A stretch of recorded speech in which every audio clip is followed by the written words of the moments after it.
Right mechanism of acid dehydration of ethanol. Ethanol को acidic medium में अगर रख दोगे तो वो डिहाइड्रेट हो जाएगा, उसका मैकेनिज्म पूछा। देखो this is ethanol, acidic medium H plus, oxygen के ऊपर लोन पेयर होता है, लोन पेयर इसको दे देगा ये, तो ये प्रोटोनेट हो गया, तो ऑक्सीजन पे पॉजिटिव चार्ज आ जाएगा, इसको बोलते हैं प्रोटोनेटेड इथेनॉल। तो क्योंकि ऑक्सीजन पे पॉजिटिव चार्ज आ गया तो वो इलेक्ट्रॉन अपना तरफ खींचने का टेंडेंसी रखता है, ये वाले इलेक्ट्रॉन ये अपनी तरफ खींच लेगा और वाटर बाहर हो जाएगा। ये इसका स्लो स्टेप है। क्या बन गया? कार्बोकेटायन। फिर कार्बोकेटायन में क्या होगा, ये एक H प्लस लूज हो जाएगा और ये इलेक्ट्रॉन यहाँ चले गया, बन गया इथिन। ये सिंप्लीफाइड थोड़ा करके दिखाया हुआ है, अगर थोड़ा कॉम्प्लेक्स करना तो आप इसको ऐसे कर सकते हो। CH3 मतलब बुक्स में ऐसे होता है, मैं आपको वो भी बताता हूँ कैसे लिखा होता है बुक्स में। CH3 CH2O H। अब H प्लस अकेला तो रहता नहीं है, किसके साथ जुड़ा रहता है? H3O प्लस होता है ना वो, H3O प्लस की फॉर्म में होता है। तो आप H3O प्लस से ले लो, ये H प्लस यहाँ से ले लो और इसको इलेक्ट्रॉन ऐसे कर दो, तो ये क्या बन जाएगा? ये बन जाएगा, तो प्रोटोनेटेड अल्कोहल, वाटर बाहर हो जाएगा यहाँ से। समझ में आई बात? ऐसे दिखा सकते हो फर्स्ट स्टेप को, आप बुक्स में दिखाया होता है ऐसे। फिर लास्ट स्टेप जो ये बना है ये H प्लस ऐसे अकेला थोड़ी ना जाएगा, ऐसे अपने आप थोड़ी चला जाएगा, उसको कोई लेने आएगा फिर ही जाएगा ना, ऐसे कैसे चला जाएगा? तो या तो आप ऐसे कर सकते हो, कोई मान लो बेस हो, जैसे HSO4 नेगेटिव आके इसको ले सकता है, या वाटर आके इसको ले सकता है ना, वाटर ले ले इसको आके, या Cl माइनस आके इसको ले ले, मतलब कोई लेने आए इसको इज्जत से, ऐसे नहीं। दो स्टेप आप बुक्स में ऐसे और दिखाए होते हैं, मैंने सिंप्लीफाइड फॉर्म में दिखाया हुआ है। ओके,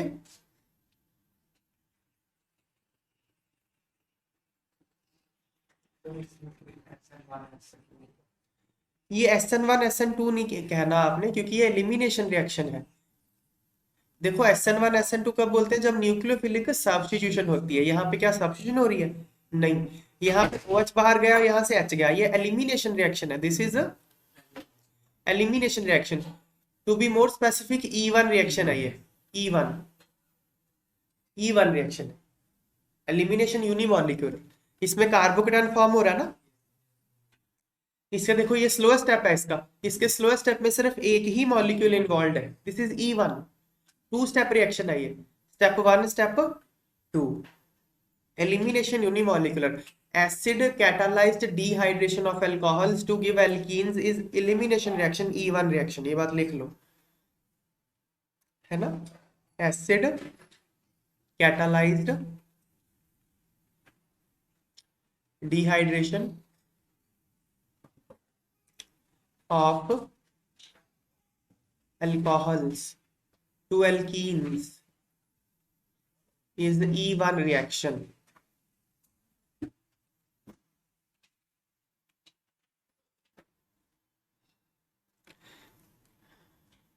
देखो इसमें एक बात ध्यान देने वाली ये है कि ये रिएक्शन रिवर्सिबल रिएक्शन है। हमने, आपको याद होगा, method of preparation of alcohol में किया था hydration of alkenes in acidic medium, किया था ना। उसमें इसका बिल्कुल ऑपोजिट किया था। मैं यहां करके दिखाता हूं आपको साइड में, कि हमने इसका बिल्कुल ऑपोजिट कैसे किया था। CH2 डबल बॉन्ड, CH2 हमने बोला इसको हाइड्रेशन कर लो एसिडिक मीडियम में, H प्लस ये पहले अटैक मारेगा इस पे, क्या बन जाता था? CH3 CH2 positive. फिर हमने बोला था ये वाटर से OH नेगेटिव ले लेगा, ये बोला था ना। वाटर से अटैक मारेगा, CH3 CH2O HH पॉजिटिव, फिर वाटर का H प्लस लूज हो जाएगा, CH3 CH2OH। यही बना था ना, हमने बनाया था अल्कोहल ऐसे, एल्कीन को एसिडिक मीडियम में हाइड्रेट करके। अब हम इसको ऑपोजिट कर रहे हैं, किसको डिहाइड्रेट कर दिया, है कि नहीं? अब इसका ऑपोजिट कर दिया ना सारा। This reaction is reversible reaction. तो रिवर्सिबल रिएक्शन को किसी एक पर्टिकुलर डायरेक्शन में अगर आपको लेके जाना हो तो आप कुछ कंडीशंस में चेंज करते हो। ओके, देखो अगर आपने एसिड ज्यादा मात्रा में ले लिया, डाइल्यूट ले लिया, फॉर एग्जांपल आपने डाइल्यूट H2SO4 ले लिया, ज्यादा एसिड ज्यादा डाइल्यूट लोगे तो रिएक्शन फॉरवर्ड चली जाएगी ऐसे। ओके, अगर आप डाइल्यूट H2SO4 लेते हो मतलब वाटर ज्यादा लेते हो। डाइल्यूट H2SO4 का मतलब क्या है? वाटर ज्यादा लेना। अगर वाटर ज्यादा लोगे तो हाइड्रेशन ज्यादा होगी या डिहाइड्रेशन ज्यादा होगी बताओ? भाई पानी ज्यादा ले रखा है तो हाइड्रेशन ज्यादा होगी। हाइड्रेशन मतलब फॉरवर्ड जाएगा, हाइड्रेशन आगे हाइड्रेशन ही हो रही है। This is hydration of alkenes to give alcohols. पानी ऐड हो रहा है। और अगर आपने पानी कम किया, कॉन्सेंट्रेटेड H2SO4 लिया तो क्या होगा? डिहाइड्रेशन। पानी कम है तो पानी कम है तो डिहाइड्रेट करेगा ना कॉन्सेंट, तो फिर बैक जाएगा, ऐसे जाएगी रिएक्शन, डिहाइड्रेशन हो जाएगी। ये बात समझ में आ गई? आपको याद होगा जब मैंने डिहाइड्रेशन ऑफ अल्कोहल बोला था, मैंने बोला कॉन्सेंट्रेटेड H2SO4 लीजिए, याद है? यहाँ बोल रहा हूँ डाइल्यूट लेना। एक फर्क पता चल गया? अगर आप डाइल्यूट H2SO4 लेते हो तो एल्कीन हाइड्रेट होकर अल्कोहल बनाएगा। अगर कॉन्सेंट्रेट H2SO4 लेते हो तो अल्कोहल डिहाइड्रेट होकर एल्कीन बनाएगा। दूसरा, हीट कर लो थोड़ा सा। हीट करोगे ना तो जो एल्कीन होता है ये वॉलेटाइल होता है। एल्कीन क्या होता है? तो वेपराइज होके उड़ जाएगा। उड़ गया रिएक्शन मिक्सर से तो पकड़ के कहाँ से लाओगे? गया, उड़ गया है तो फिर क्या करोगे? इसको हाइड्रेट, समझ गए ना? तो फिर क्या रिएक्शन बैक जाएगी, अल्कोहल डिहाइड्रेट होगा हीट करने पे। समझ में आई बात? अगर कोई रिएक्शन वैसल से ही बाहर चला गया, वो तो बोला मैं तो पार्टिसिपेट ही नहीं कर रहा रिएक्शन, मैं तो जा रहा हूँ, गया, गॉन, तो बस ये बन के बाहर। समझ में आई बात? अगर आपको डिहाइड्रेशन ऑफ अल्कोहल करनी है, कॉन्सेंट्रेट H2SO4 लीजिए और थोड़ा सा हीट कर दीजिए। अगर आपको हाइड्रेशन ऑफ एल्कीन करनी है तो डाइल्यूट H2SO4 लीजिए, हीट मत करिए। समझ में आ गई बात, difference?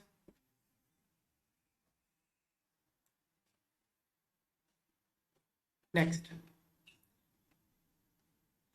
Name the reagents used for following reaction: dehydration of propane-2-ol to propene. This is propane-2-ol। इसको वाटर एलिमिनेट करना है, यहां से OH, यहां से H प्रोपीन बनाना है। डिहाइड्रेशन ऑफ अल्कोहल के आप 3 याद रखना, 4 है मतलब, ये लाइन याद रखना, मैंने स्पेशली ये लिखी है।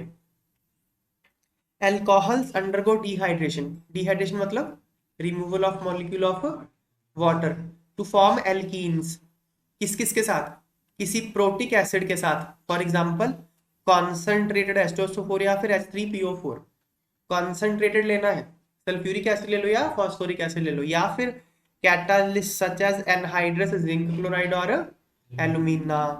याद रखना, क्वेश्चन आपको आएगा, ये दे देगा, एरो में बना देगा ZnCl2, फिर आपको समझना पड़ेगा अपने आप की डिहाइड्रेशन करनी है, या फिर एरो पे बना देगा Al2O3, या एरो पे बना देगा ये चारों रीजन में क्वेश्चन में कुछ भी बना हो सकता है एरो पे, आपको डिहाइड्रेशन करके एल्कीन बना देना।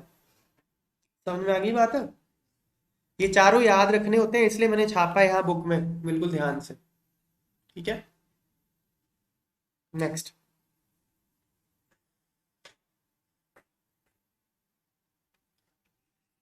predict the major product of acid catalyzed dehydration of 1-methyl cyclohexanol butane 1-ol। देखते हैं, दिस इज 1-methyl cyclohexanol, इसकी एसिड कैटालाइज डिहाइड्रेशन करनी है। मैंने पूरा मैकेनिज्म लिखा, देखो, पहले ये प्रोटोनेट हो जाएगा, हो गया प्रोटोनेट, फिर ये इलेक्ट्रॉन लेके बाहर, वाटर बाहर हो जाएगा, यह बन गया कार्बोकेटाइन। फिर क्या होगा? H+ बाहर हो जाए, 2 बनेंगे फिर। अब देखो H+ यहां से भी बाहर हो सकता है और यहां से भी बाहर हो सकता है ना।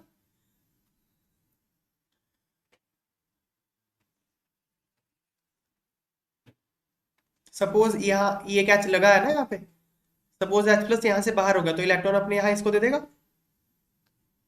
ये बन जाएगा। दूसरा केस, इसको मैं CH2H लिख लूं ऐसे, H+ ये वाला भी तो रिमूव हो सकता है, इलेक्ट्रॉन यहां दे दे इसको, ये बन जाए। अब दोनों में से एक मेजर होगा, एक माइनर होगा। मेजर कौन होगा? मोर सब्स्टिट्यूटेड एल्कीन। मोर सब्स्टिट्यूटेड एल्कीन कौन सी होती है? जिसमें ज्यादा अल्फा एच होते हैं। अल्फा एच कौन से? ये 2 कार्बन, इसके बगल वाला कार्बन ये अल्फा कार्बन, इसके बगल ये अल्फा कार्बन और ये अल्फा कार्बन, ये सारे अल्फा कार्बन है। अल्फा कार्बन पे कितने हाइड्रोजन है? यहाँ पे कितने हो गए? 3। यहाँ पे कितने हैं? यहाँ 2 है, दिखाए नहीं हुए 2। यहाँ पे ये भी 2 है, टोटल कितने हो गए? 7। यहाँ कितने हैं? ये अल्फा कार्बन, ये अल्फा कार्बन 2 यहाँ, 2 यहाँ 4, तो ये मोर सब्स्टिट्यूटेड एल्कीन है, ये मेजर बनेगा। समझ में आई बात है? यही पूछा था, बता दिया मैंने। अगला ब्यूटेन 1 ऑल।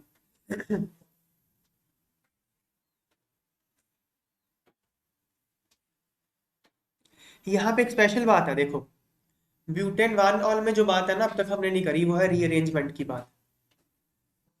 देखो दिस इज ब्यूटेन 1 ऑल, पहले ये प्रोटोनेट हो जाएगा, बन गया, दिस इज प्रोटोनेटेड अल्कोहल, यहां से वाटर बाहर हो जाएगा, ये बन गया प्राइमरी कार्बोकेटाइन। यहां तक देखो समझ में आ रहा है यहाँ तक? ओके। नाउ कार्बोकेटाइन की ना एक प्रॉपर्टी होती है कि it can rearrange itself to give more stable carbocation. ये बात लिख लेते हैं, carbocation rearranges, carbocation rearranges to more stable carbocation. Carbocation rearrange होके ज्यादा स्टेबल कार्बोकेटाइन बना देता है। ओके। अब देखो यहाँ प्राइमरी बन गया ना, यहाँ पे एक H negative hydride, H negative अपने इलेक्ट्रॉन लेके यहाँ शिफ्ट हो जाएगा, तो यहाँ पॉजिटिव चार्ज आ जाएगा, ये आ गया। देखो ये बात समझ में आ रही है? देखो ध्यान से दोबारा, ये दोनों इलेक्ट्रॉन यहाँ से उठ के कहाँ चले गए, यहाँ चले गए, तो यहाँ से टूट गया, तो यहाँ इस कार्बन पे पॉजिटिव चार्ज आ गया ना, और यहाँ चले गए। अब इन दोनों में से कौन ज्यादा स्टेबल कार्बोकेटाइन है? सेकेंडरी। ये 2 डिग्री कार्बोकेटाइन है, दिस इज मोर स्टेबल। ये 1 डिग्री था लेस स्टेबल, तो रीअरेंज हो जाएगा क्योंकि carbocation rearranges to more stable carbocation. अब ये बन गया ना, अब यहाँ से एलिमिनेशन होगी, H प्लस बाहर जाएगा। कौन सा H प्लस? 2 H प्लस बाहर जा सकते हैं भाई। देखो ये H प्लस भी बाहर जा सकता है और ये H प्लस भी बाहर जा सकता है।